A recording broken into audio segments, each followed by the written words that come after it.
2026 World Cup is one of the biggest sporting events to come to the U.S. in a long time. It will feature many fans coming all across the world to get to the U.S., Canada, and Mexico for the 2026 World Cup, which will be held in three countries. AT&T Stadium will be holding the most games in the World Cup with nine, and not most of the games in the World Cup, but like it'll be like the venue that's used the most for World Cup games. And while this is very good news for DFW Metroplex, it's still kind of concerning because Arlington has no form of public transit. And after doing my research, I realized it's kind of worse than what I expected because they don't have a bus system. They don't have a rail system. They're not really connected to DART, and they really have to depend on lots of shortcuts to be able to make this work, which means they kind of have to collaborate with other cities, other types of governments to be able to make the transportation work for the World Cup. To get to AT&T Stadium and back, because most of the fans will be expecting rails, buses, and at least some form of public transportation that doesn't require a car and not just Uber. So to solve this, they've come up, the North Central Texas Council of Governments has come up with a few solutions to hopefully try to alleviate this. So first of all, they're going to use the Trinity Railway Express.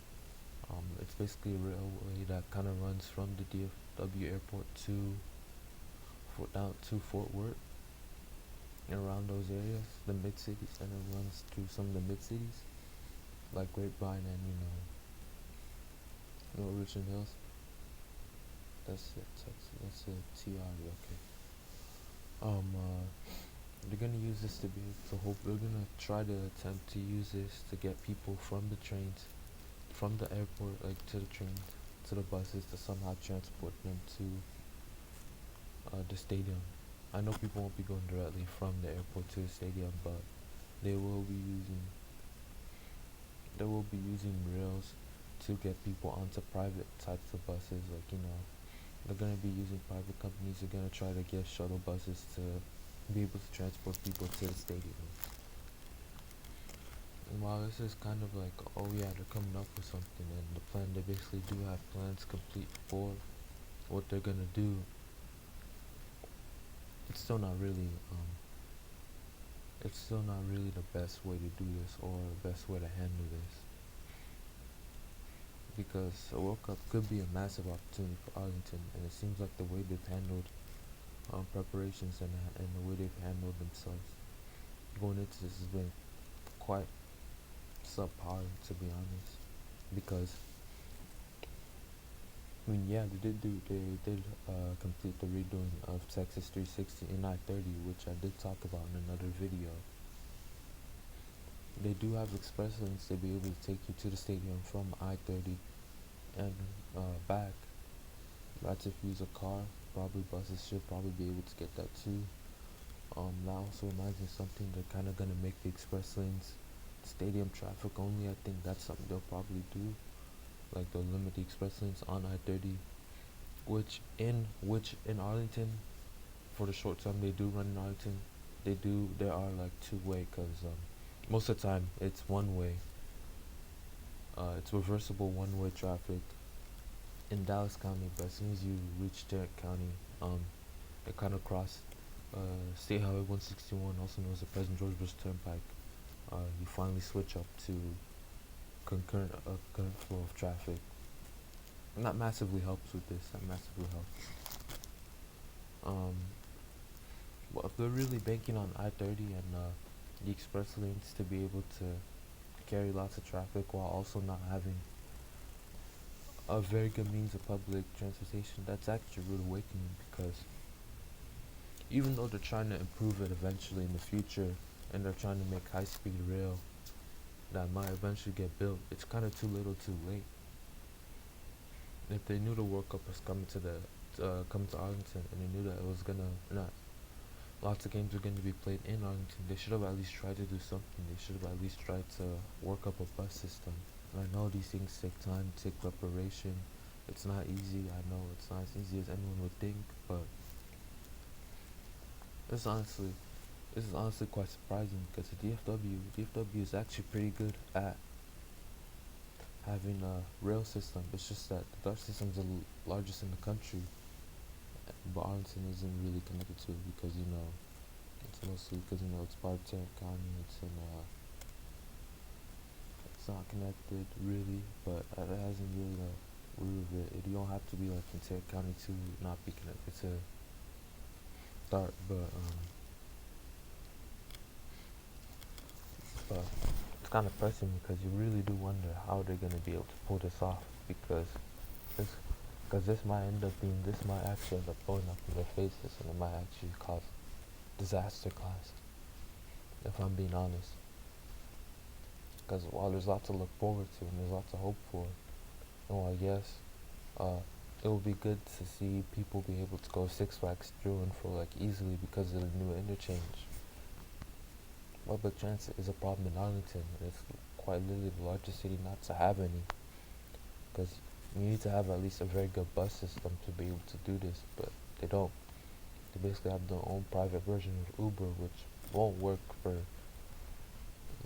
thousands of fans coming in from all over the world to see their favorite country play.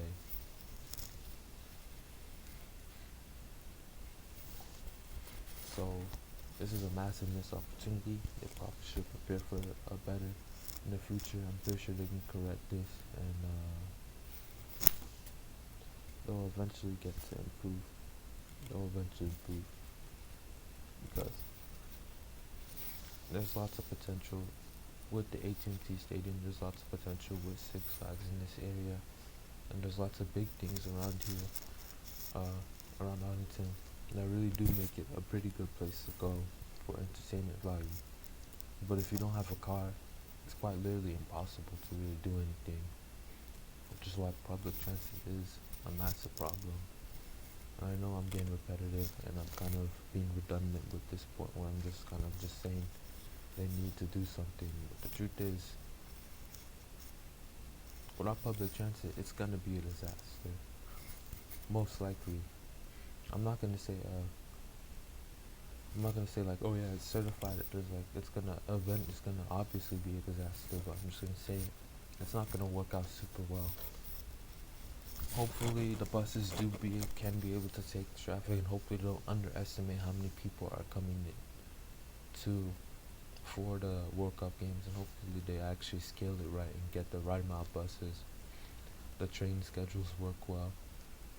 Maybe they have to close off the express lanes for stadium traffic. Hopefully they do all those things perfectly and fine, because Dow Stadium is very important for the World Cup.